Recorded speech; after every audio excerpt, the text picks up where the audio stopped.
Good morning. You're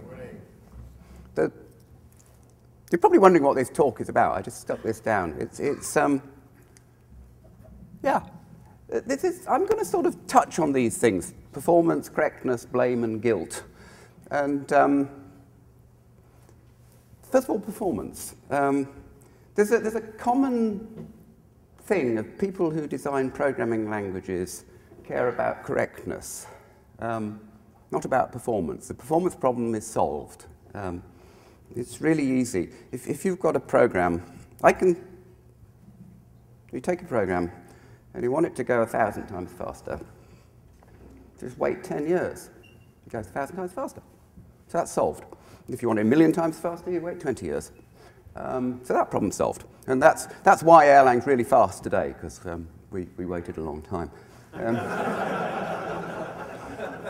So I used to tell the management at Ericsson, so all we've got to do is write the software in a beautiful way so that it's correct. It doesn't matter if it's slow, and then we wait, and then it'll be fast enough. And then we can phase that in and throw out all this rubbish software. It'll be fine. So performance is solved. Correctness. Well, if you read Kernighan and Prager Kernighan and Ritchie and things like that, they will say, make it right before you make it fast, because they know to make it fast you wait 10 years. But they know that the most difficult thing to do is to make it correct. Now, why do the designers of programming languages want correctness? Well, it's because if you write a program in Erlang and it turns out to be incorrect, I get the blame. But if it works, you get the credit, you see. So programming languages designers really don't like their children to be abused, and they don't like errors to occur, and because they get blamed. And of course, if I actually go around and say, well, would it be a good idea to design a nuclear power plant control system in Erlang? And I say, yeah, well, it would be better. But by that I mean, yes, it would be better than doing it in C++ or Java, because I think that's the best bet. But if you guys went and did that, and if the control system failed and killed a few million people, I would feel very guilty about that. So that's why I'm interested in correctness, because I don't want you to go and kill a lot of people, and I don't want to get blamed. So to get to correctness, I have to tell a few stories, and I'm going to talk about some design patterns that are in Erlang. These are what Christopher Alexander calls the things without names. They are so obvious that we don't give them names. I'm going to give some of them names. And I'm going to highlight two design patterns which I believe to be central to Erlang.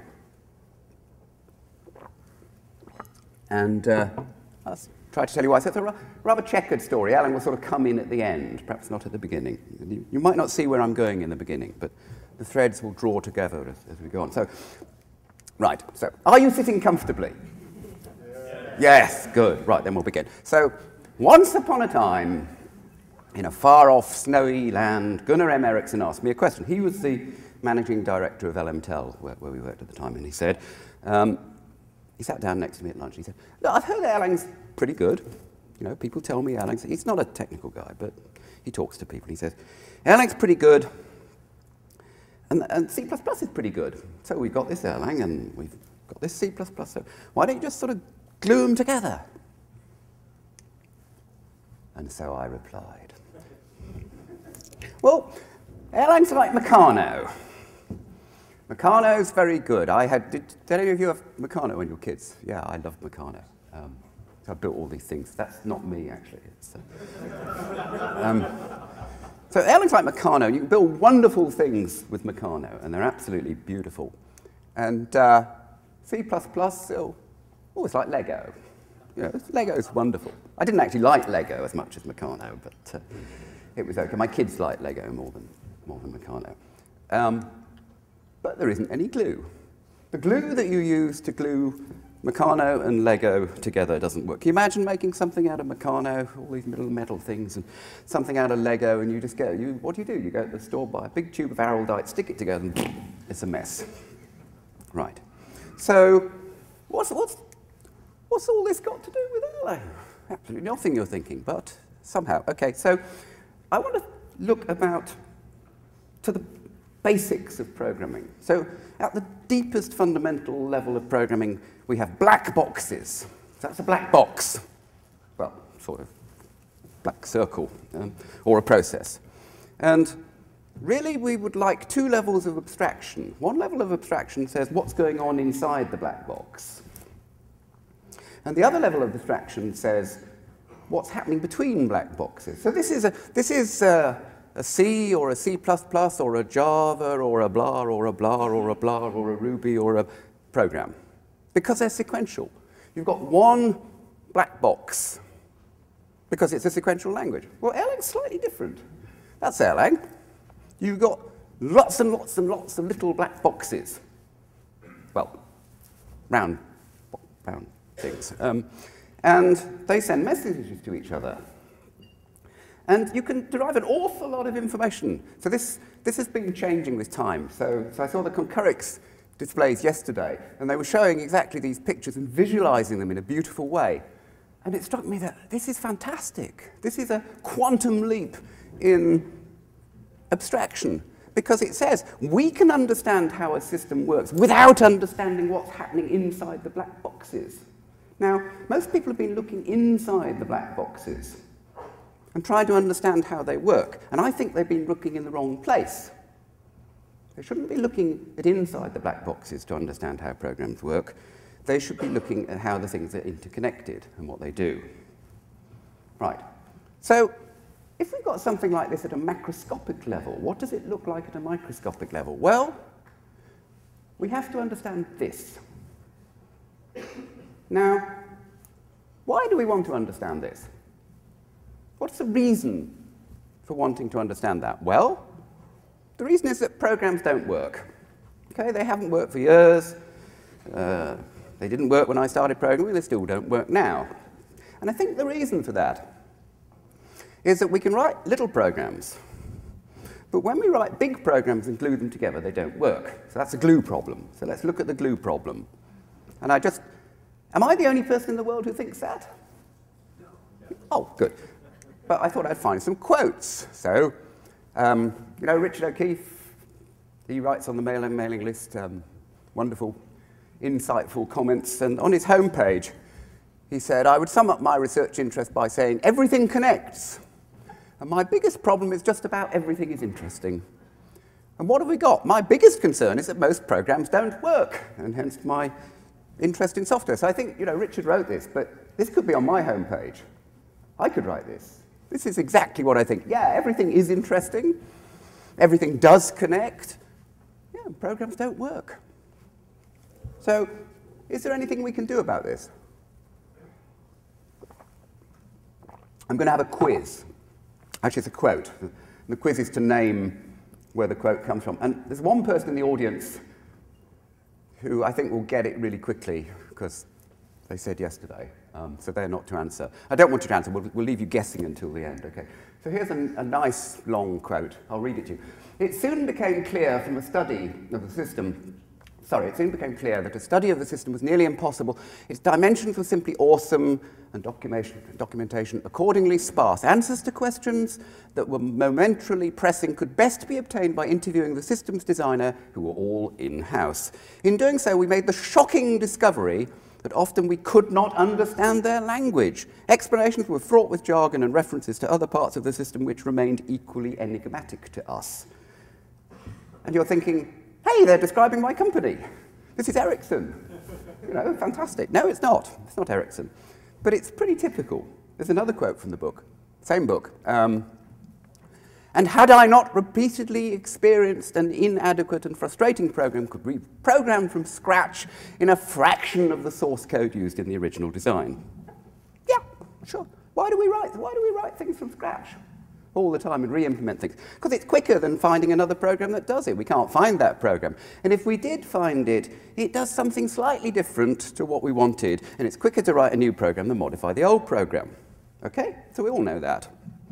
And a clue to where that, if you can identify the guy without the underpants on, you'll know where the quotes come from. So take a look at the guy without the underpants, and then you'll guess where it comes from. Right. So Joe's law. Frameworks grow in complexity until nobody can use them, right? We're laughing for it, it's true. And that, well, you know, like Bill Clinton, that's because the bits don't fit together, stupid, right? So let's look at some things, okay? So inside black boxes, you find programs, and programs communicate. I don't really care how they work. Two systems are equivalent if you can't tell the difference by observing their inputs and outputs. It's a principle of observational equivalence. It doesn't really matter if they're functional or imperative or monads or any of that rubbish. It doesn't matter, provided they're equivalent. Now, a lot of people spend an awful lot of time looking inside those black boxes and asking the question, what language should we program the black boxes in? And then they get all excited and they say, let's use Ruby or Rython or Drython or Blidlon, Fortran, Godblong, Tang 2 or whatever it's called. But they're looking in the wrong place. What's inside the red arrow? Why aren't they looking inside the arrows to see what's going on there? Because that's telling you how the things interact. I don't know how your brains work inside. So if we want to talk, we have to use a common language, like English or something that all of us understand. Understanding English is much more important than understanding what's going on inside our brains, because I'll never get inside Creston's brain to figure out how his brain works, and he'll never get inside my brain. And we just send these messages to each other. So sometimes when programs communicate by sending messages, it works quite nicely. When it works quite nicely is the messages are like files. So file's a message. So if we make a JPEG file or PDF file, we don't care how it was created. And we've got this good notion. And that's because it's a sort of one-off exchange, and what's in that thing is well specified. But when we start sending messages backwards and forth, we get into a bit of a mess. So to understand this, I want to look at the history of connecting things together.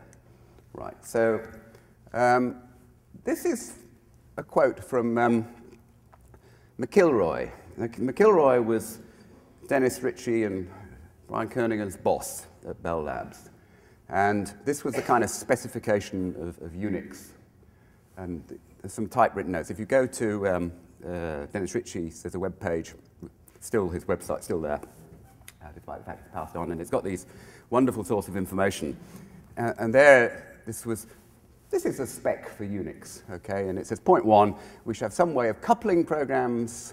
What does he say? We should have some way of coupling programs like a garden hose. Screw the segments in when it becomes necessary to massage the data in some way. So this was the pipe, the hose pipe. My shadow's coming up. He conceived the Unix pipe which allowed programs to work together with no knowledge of each other. This is a fantastic invention, okay? And these are quotes from this webpage. Points one, garden hose analogy connection is the one that ultimately whacked us on the head to best effect. Boomf! And you understand it. Yeah, that's a great idea. Doug has been, he forced it on them. I don't think they wanted to do it to start. That's what Kernighan and Ritchie say. Right. The pipes. Pipes are wonderful. They are beautiful things. Yesterday, in the keynote there, we said that, you know, another thing about pipes is you don't care what's going through the pipes. It all works nicely. You don't care if it's water or oil or something. It's how they're connected together that's the interesting thing. So this is plumbing, okay? So actually, as I was preparing this lecture, it sort of was a bit funny because I thought, yeah, I'll talk about pipes. And so I wanted an illustration of pipes. And I searched for this, and I found this thing, and it was on a website called Plumbing Disasters. And so I thought, hang on, let's read these things. And I thought, they're describing software. It's absolutely fantastic. So when you move into a new house or property, try to locate the main stopcock which shuts off the water supply to the house. Do not wait until you have a major problem, until it will be too late. So when you move into a new data center, try and find where the major switch is and the Ethernet cable comes in through the wall. Make sure you can turn it off if there's a problem. Right. Fit service valves on all your water pipes. and things. So you can turn them off, yes? So when you've got your server, you know, make sure you can turn them off and move the cables around. And yeah, wait a moment.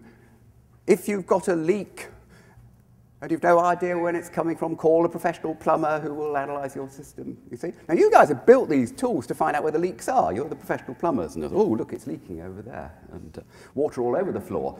And there's all sorts of things about plumbing, like if you've got a big tank and you pour water into it and water goes out of it, if the water goes out of it slower than the water goes into it, then it'll overflow, right? That's a web server, right? You know, more requests than you can satisfy, it overflows and it doesn't work. So if you go to sites on plumbing, search for plumbing disasters, and you'll find a whole list, and they're a software architecture for you, right? And so when it becomes into, it's even worse when the wires are easy to connect. You know, so this is a typical server hall. Have you been in it? Do not touch any of the wires. When I had a company, we used to go, Bluetail, we used to go into these servers, like, don't touch anything. You know, sometimes they said, we would sort of pull the cable out, take like a week to figure out why the network didn't work and where you should plug it in again. I mean, it's good fun, that stuff. So, you know, there's an answer to that. Clean your room. Your mother told you when you were little. I mean, it's quite easy. And once you've cleaned your room, you've got a nice, tidy plumbing. This is a nice Erlang system, okay? So it's got pipes and it's got boilers. And we can do boiler change on the fly. This is how I used to explain code change on the fly to Erlang people. So if you want to change your boiler, you make sure it's got pointer here, yeah. You make sure it's got valves there. You turn them off. Turn them off, turn them off, turn them off. And then you get a hacksaw and you cut them off. And you lift out the boiler. You put a new boiler in. Weld them on and you turn. That's boiler change on the fly. And that's how we do it in Erlang. So it's all quite good. And so because we can take our inspiration from this, I'm thinking maybe we should inspire the boiler industry. So I think we should invent BoilerNet. You could do boiler change on the fly, boiler balancing, 6 nines boiler reliability. Boiler services on demand, water on demand, poops down the pipe, all sorts of things, because we don't care what's in the pipes. So it's all quite fun. Right, so client-server interactions. How do they interact? A few weeks ago, I discovered a program called Chandler. And I was very taken by it. This is a web shot, screenshot of the web version of Chandler. And that's not my clone. I'm writing a clone of it, which you can download from my website, my GitHub page. Sort of almost at that level now, not quite. Chandler's a brilliant thing. It's a brilliant program. Does anybody know it? Yeah, isn't it brilliant? It's lovely. It's to-do lists, but with a twist, because to-do lists are stupid, right? They say to-do, tick, yes or no. Well, hang on, to-do isn't binary, and it's things that are done are not done. There may be. So Chandler uses a triage model from the hospitals. You know, it classifies tasks into urgent, do them later, and done. And it realizes that tasks can be reclassified all the time. So Chandler said, well, you start off with this task. I'm going to do it now, so it's urgent. And then you sort them by that, and then you say, I'll do it later. So you reclassify it as later, and you sort of manage it that way. And it also says that the value of to-do is not a Boolean, which is yes or no. It's gray, it's text, and it changes with time. And, so it's very nice. I love Chandler. So I was writing this, and I thought, oh, they've given up on this project, which is a shame. And I thought I'd like to re-implement it. And I thought to myself that this should be easy because they've written the client and a server, and all I want to do is write the server in Erlang. I'll keep the client. And so I thought to myself, well, hang on, this should be something that's easy. We've got a client, and we've got a server, and they're separated by a socket. So that's easy. I'm just replacing one of these. All I have to do is reproduce what I see on the wire. It should be easy. But it's not. Because the client is described by a state machine, and they describe it very nicely. You know, when you do client, you describe the state machine of the client. And the server is defined by a state machine. That's all done very nicely. But who describes what's seen on the wire? Well, nobody, because it's not in the description of the client and it's not in the description of the server. It's in this, remember the diagram of the red line? It's in the middle of the red line, but nobody's described what it is, so we don't actually know what they do. And they didn't think it was important to describe this. So if you read the client code, what's on the wire is sort of there, dotted around in a weird kind of way. You can't find it. If you read what's in the server, it's sort of dotted around in a way. It's not thought to be important, so it's not described. And then I thought, well, okay, let's do the client. Okay, I'm not very good at web programming, so I looked on the net and I found this quote. I thought it was nice. You know, when you're choosing how to build the client, oh dear, you know, I can't keep up with all this Ruby on Grails and nails and stuff, oh dear, right. So, let's see. Is this related to the first problem? So we've got a problem. The bits are connected together, but we don't know how they're connected together because we haven't described the connection. And then there's another problem. Software doesn't work. We don't really know why. Right. So what would Gandalf say? Well, let's see. Suppose the bits were connected together and we did know why. And then if the software didn't work, we would know why. Right, so what do?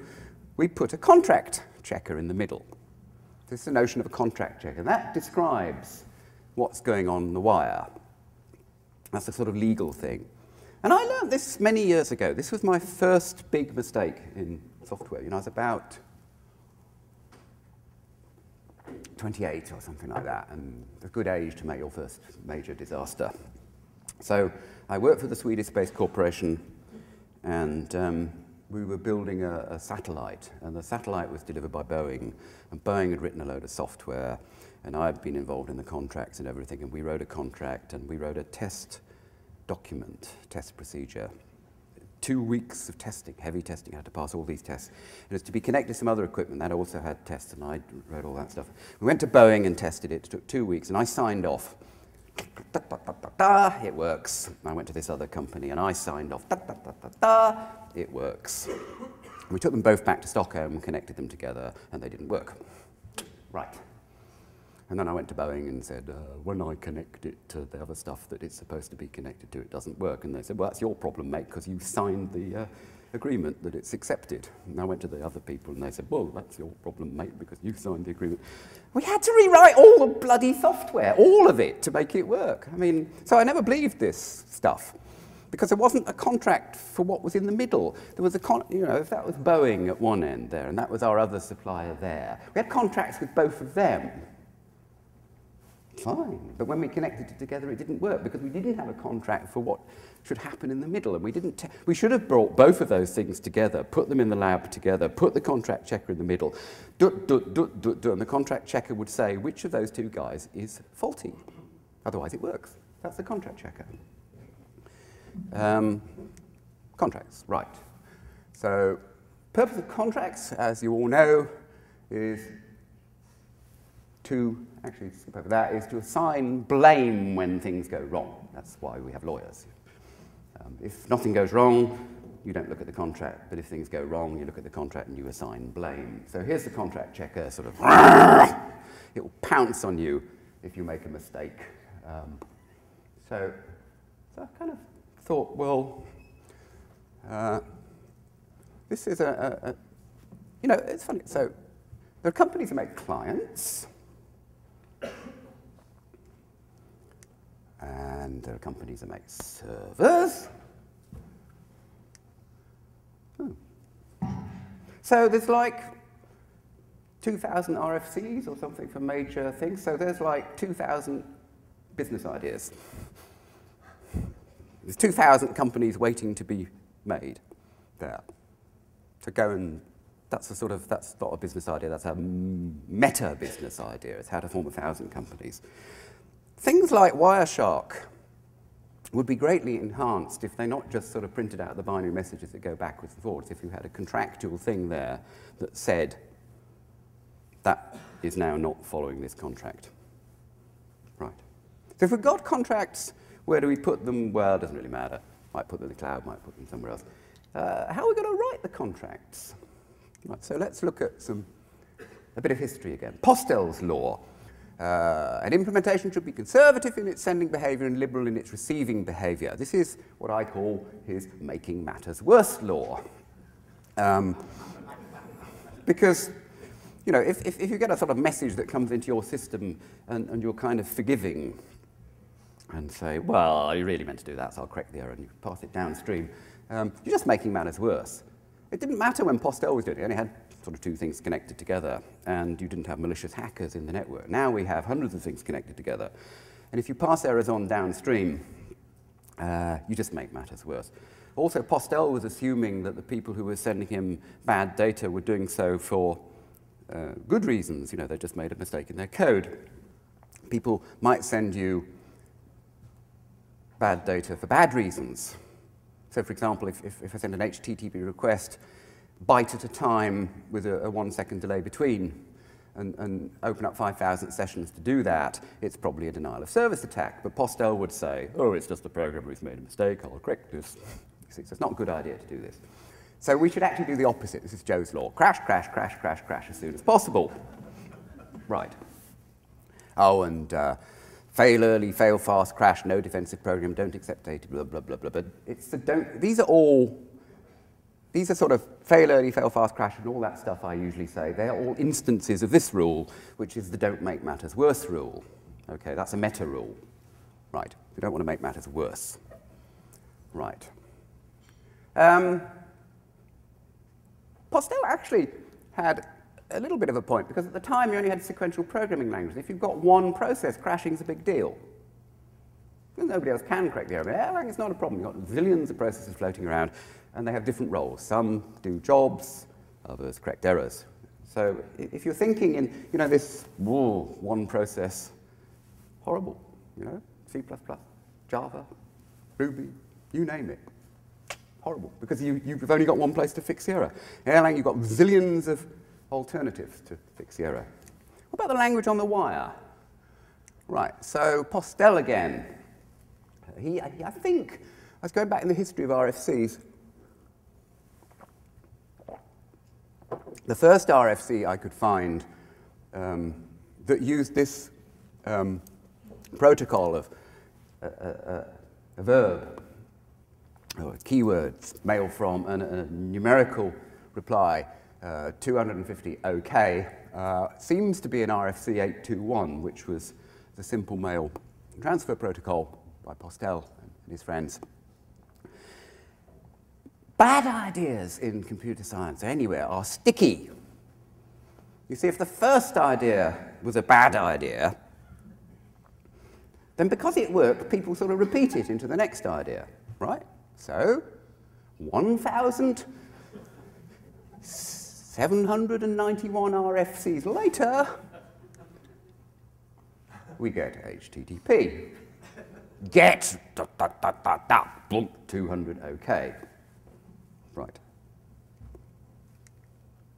No. No, I don't have to tell you why, do I? I mean, it's silly. OK, so what do you want? We don't want thousands of ad hoc parsers. OK, it's a big opportunity. 1,791 parsers have to be written by 1,791 companies, and 10,000 programmers have to write this stuff. But it's ad hoc. All those parsers are ad hoc. There's no type system. There's no formal definition. There's an English definition of the protocol, and it's very inefficient. So what do we want instead? Well, we can rule out XML. Well, we could have used Postel. No, we couldn't have used XML and JSON because they hadn't been invented. Possibly could have used Lisp. It would have been good. Here's some other alternatives. ASN1 is very nice. The Erlang external format is very nice. This is the wire format. And there's something called UBF, which I invented, which is beautiful. UBF is not widely used. Anybody use UBF? Oh, great. Isn't it lovely? It's wonderful. Thank you. Now, there's a problem with UBF, and that was my publicity model. Right, so I did UBF. in a 3-week period. I wrote a paper about it when I was at 6. And I posted the code online there, the tarboard, and then I wrote 1 or 2 posts to the Erlang mailing list, and then I didn't really get much interest. So I left it for 10 years, and about every 10 years I wake it up and say, I did this UBF stuff, anybody interested? Nobody's interested, you see. So this publicity model is wrong, okay? So you can go and look and tweet, please tweet, and if you've got an hour or half an hour, it'll take you half an hour to read it. Read it. Might be half an hour well spent. And all tweet about it, and all go there, and probably 6 will see a denial of service attack there and wonders what happened, so it will be very interesting. Right. So that's a universal protocol. I'm going to show you what you can do with universal protocols a bit later. And of course, universality, the nice thing about these 3 things, ASM1, Erlang external format, UBF, they're not parsed. They're reconstructed terms. All these, JSON, list-based expressions, XML, need parsing when they come in. And parsing means you've got to look at every single character. There's no alternative to that. These are reconstructed. If things like ASM1 will say, OK, now there's 500 bytes, woomph, so you don't need to look at those 500 bytes, you just hop over them. So you reconstruct the terms rather than parsing them. UBF is just it's not a data structure that you send. It's a program. It's a byte-coded program. It's a virtual machine that you execute when you get it. And it's got curly brackets in, but the curly brackets are opcodes in the virtual machine, because the byte code for a curly bracket can be used as an opcode in your virtual machine for a byte-coded machine. So it looks as if it's a term, but it's not. It's a program. And these 2 things, these are my favorite friends in Erlang, term to binary and binary to term, because they're parsers. Binary to term is it's not a parser, it's a term reconstructor. It allows you, these together allow you to serialize and deserialize anything and put it in a database. That's why you can do, these are the basis for the sort of NoSQL databases that are written in Erlang. That's why they work. That's the fundamental thing why they work. Right. And once you've got universality in messaging, you can write universal programs. So this little program in Erlang, we all know Erlang. This is great. Most conferences you don't, you see. So this is an email server, an instant messaging thing, and a HTTP server or an FTP server, whatever you want to call it, right? It does all 3. Because what's email? Yeah, you receive email from, you open an inbox and you write to it. Okay, that's what an email client does. Hasn't got a GUI. Okay, so it's not very pretty, but it's the logic. What's that? It's instant messaging. What is instant messaging? You get a message and you display it. That's what instant messaging is. It's nothing more complicated than that. Okay, it hasn't got a GUI. It's still instant messaging. What's that? That's anything you like. It's FTP, it's HTTP. What's the difference between FTP and HTTP? Get a file from a remote machine. That's what it is. That's the guts of the thing. Okay, it's got keep alive and all this stuff on the socket, but that's sort of added extra. The fundamental utility of that program is to transfer files between machines. But hang on, I just do all 3 in one process. Why can't I send instant messages to a file? Why can't I email a room? I also, it's silly, you know, you can email people, but you can't email things. Why? Well, if I want to book a room, I just send an email to it. Email to room number 203, can I book you next Tuesday? Yeah, thanks. You know, I mean, why do we have these different things? It's crazy. Just have one universal thing. Right. So, how are we going to write the contracts? How are we doing for time? Ooh, yeah, oh, all right. Contracts. Well, can't use APIs. APIs don't work. Here's an API. This is what you see in Erlang. Open a file, close it. Open a file gives you a OK handle or error. Close it, give a handle, OK. Read it, gives you a handle. Do you think that's OK to describe a program? No. Of course it's not. Because that won't tell you that that program is illegal. It type checks in any known language in the world that has that kind of specification. It says, OK, open a file, close it, and then read it. Great, that's wrong. Doesn't work. The type system says it works. So it doesn't tell you anything. So the protocol has to do more than an API, more than a type signature. Right, so let's try and write one. You have to add a finite state machine to a type system, and that gives you a contract. So here's a finite state machine added to the API. When you're in the state start and you get open, OK, and you're in the state ready. And when you're in the state ready and you get close, you go to the state closed. And when you're in the state ready, you can read, and it's OK. So if you had the type system like that, it would tell you that your program was incorrect. That's what you can stick in the contract checker between the two things. So let's write some simple contracts. Here's a website login protocol. The contracts are 4 tuples. You've got a state in and a message state, and you've got message out and a state out. And there we are. It's a finite. Oh, and now I learned a big word yesterday at the keynote. It's a mealy machine and a monad. So this is very good stuff. And so there's the mealy machine that tells you to do logins. I wrote it in JavaScript just for fun. Because I actually wanted to run it in the client, not in Erlang. So here's a JavaScript client. And here's the types. Oh, there's a state machine. Some people like that. Other people like things like that. The two are equivalent. And here's the type system. And here's an example sequence. And we just run it through the contract checker, and it'll find errors. So it assigns blame when things are wrong. That's very nice. That's our contract checker. And that's one of the abstractions that's incredibly useful when we're gluing large systems together. And the idea is not much used. But I was at Facebook giving a talk, and I met their technical director chap. What was he? Who was it? I forget the name. But we talked about that, and I said, yeah, we should have contract. And he lit up like a candle, and glow. Yeah. I've been telling people for years, he said. So contract's good news. Assigns blame when things go wrong, formalizes the relationships between the endpoints, and it's written in a well-understood language. Right. Now, there's another abstraction. This is the abstraction without a name. But you see, we're all using it when we write Erlang, but we don't give it a name. It is so bloody obvious that we don't even know we're doing it. Right?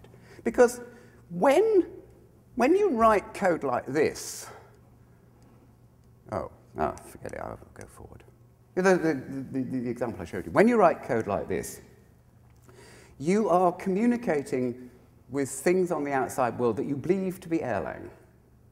This thing I showed you, this bit of code that could do email, instant messaging, and file transfers, was listening for Erlang messages. So you believe that whatever it is out there is not FTP or something, it's Erlang. That's your belief. And there's an abstraction I call the middleman. Well, I've gone wrong. It's the middleman. So the middleman's job is to sit between the outside world and create the illusion that the outside world is Erlang. Okay? So it doesn't matter. If you've got HTTP here, you have the middleman, and out come Erlang terms. Now, Erlang programmers don't really realize that because you're inside the Erlang world and everything is Erlang terms. So this is the thing you've forgotten, because all these drivers, they're in the libraries. So when you want to do something new in Erlang, you implement a new driver, stick it in the library, and then you start getting Erlang messages coming to you, right? So imagine, this is fantastic. This is a fantastic abstraction, because imagine you want a system, and it's going to speak Spanish, Japanese, French, and English, and you've got to join these things together, like, well, where's the thing like this? So this part of the application has got to understand English and French, and it's got to learn Spanish and Japanese, and so on. Oh, this one's got to understand English, Spanish, and Japanese. Okay? So writing that code is an order n squared problem, okay, where n is the number of different things. You've got to have, they interact in n squared, well, actually, n times n minus 1 over 2, but that's order n squared. Okay, so if you put the middleman in like this, it becomes a complexity order n, not n squared. So here's the middleman. Okay, English comes in here, Spanish comes in here, Japanese comes in here, and we convert to a common language that everybody understands, for example, Swedish. And then we write all of these in Swedish. Och det är jättelätt. Det är fantastiskt lätt, för alla förstår det där. Apart from the odd person who doesn't speak Swedish. So this is why, there's a secret plan in Stockholm. We're writing everything in Swedish and sending them all in Erlang, and all the messages running around. So the middleman is the bringer, oh, sorry, I was going to say this slide. The middleman is the bringer of order, okay? Because it makes you think that the external, everything in the external world is an Erlang process. And this is the Erlang model. Actually, the Erlang model of the world has more than the middleman. It's got the failure model as well. So Robert and I keep going on about, oh, no, the Erlang model, you've got to make everything look like Erlang processes. And the reason for that is that it turns order n squared problems into order n problems. Right. So the middleman is the Higgs boson of Erlang because it imposes order. The Higgs boson is the creator of mass. All particles get their mass because of the Higgs boson. Yeah, you know that. I have a secret history. I used to be doing I'm a failed PhD in elementary particle physics, which you didn't know. So actually, when the Higgs boson came, I was actually explaining with Z0 mesons and Feynman diagrams on the blackboard how it worked. It's quite good. And I subscribed to particle physicist jokes. So, you know, there were Higgs boson walked into a church, and the rector, the vicar priest said, "You can't come into this church. You're not allowed to go to mass." And the Higgs boson said, "Well, why not? I am the creator of all mass." And the particle physicists tell jokes like that. And there's a whole sort of subculture of particle physicist jokes, which... a round of applause, please. Yes. Thank you. Right, so the the middleman brings conceptual integrity to the system. Because what appeared to be a mess, what appeared to be thousands of different protocols, now becomes one protocol. What appeared to be thousands of different languages becomes one language. What appeared to have an n squared complexity becomes an order n complexity. And I believe this is why things like ops code in Facebook, where they're dealing with large numbers of protocols, by converting them all into Erlang and working internally in Erlang, they've reduced this from an order n squared problem to an order n problem. And if they haven't thought about just sort of doing it that way, they should think about doing it that way, because that's the way to make systems. Right. Quick commercial break. Very quick commercial break. The second edition of my book will be out on April the 17th as a PDF file, and I'm actually taken up middlemen and things like that as specific ways of programming, just to try and popularize this idea a bit more. End of commercial break. Tweet, tweet, tweet. My editor said I should do that. Yeah, oh, quiz, right. So, who's the man without the underpants? Oh. Any takers? Come on. No! Who's the dame with the funny nightie? No? That's Oberon, the king of the fairies. That's his Mrs. Oberon. And Project Oberon. And these quotes are all from, it's a fantastic book. Have you read it? Who's read the book? Yeah, isn't it great? I mean, Nicholas Wirth is an inspiration to everybody because he decides, I don't know how old he was, about 64 or something, or says, oh, I've never written an operating system. Oh, no, I'll write an operating system. And it's a subject to the constraint that I can only work part-time, got to write a book and do all these other things. And he redesigned absolutely everything. He said, well, if I'm going to do it myself with my buddy, we've got to rethink everything. I think he made one mistake. He redesigned networking. So he didn't do TCP/IP, and Oberon's system can't talk to anything. I think that was a mistake. But apart from that, it's wonderful. So finally, I like to sum all this up. Use contracts where appropriate. Something like UBF, there's only one person using it. Probably your problems aren't difficult enough to need this. Okay? But if you want to isolate clients and servers and do it properly, you should actually have a description, not of the state of the client and the state of the server, but a description of the state of what's in the middle. Use middlemen, make things that fit together, and make software that works. So keep calm, code Erlang. Boom. And that's about it.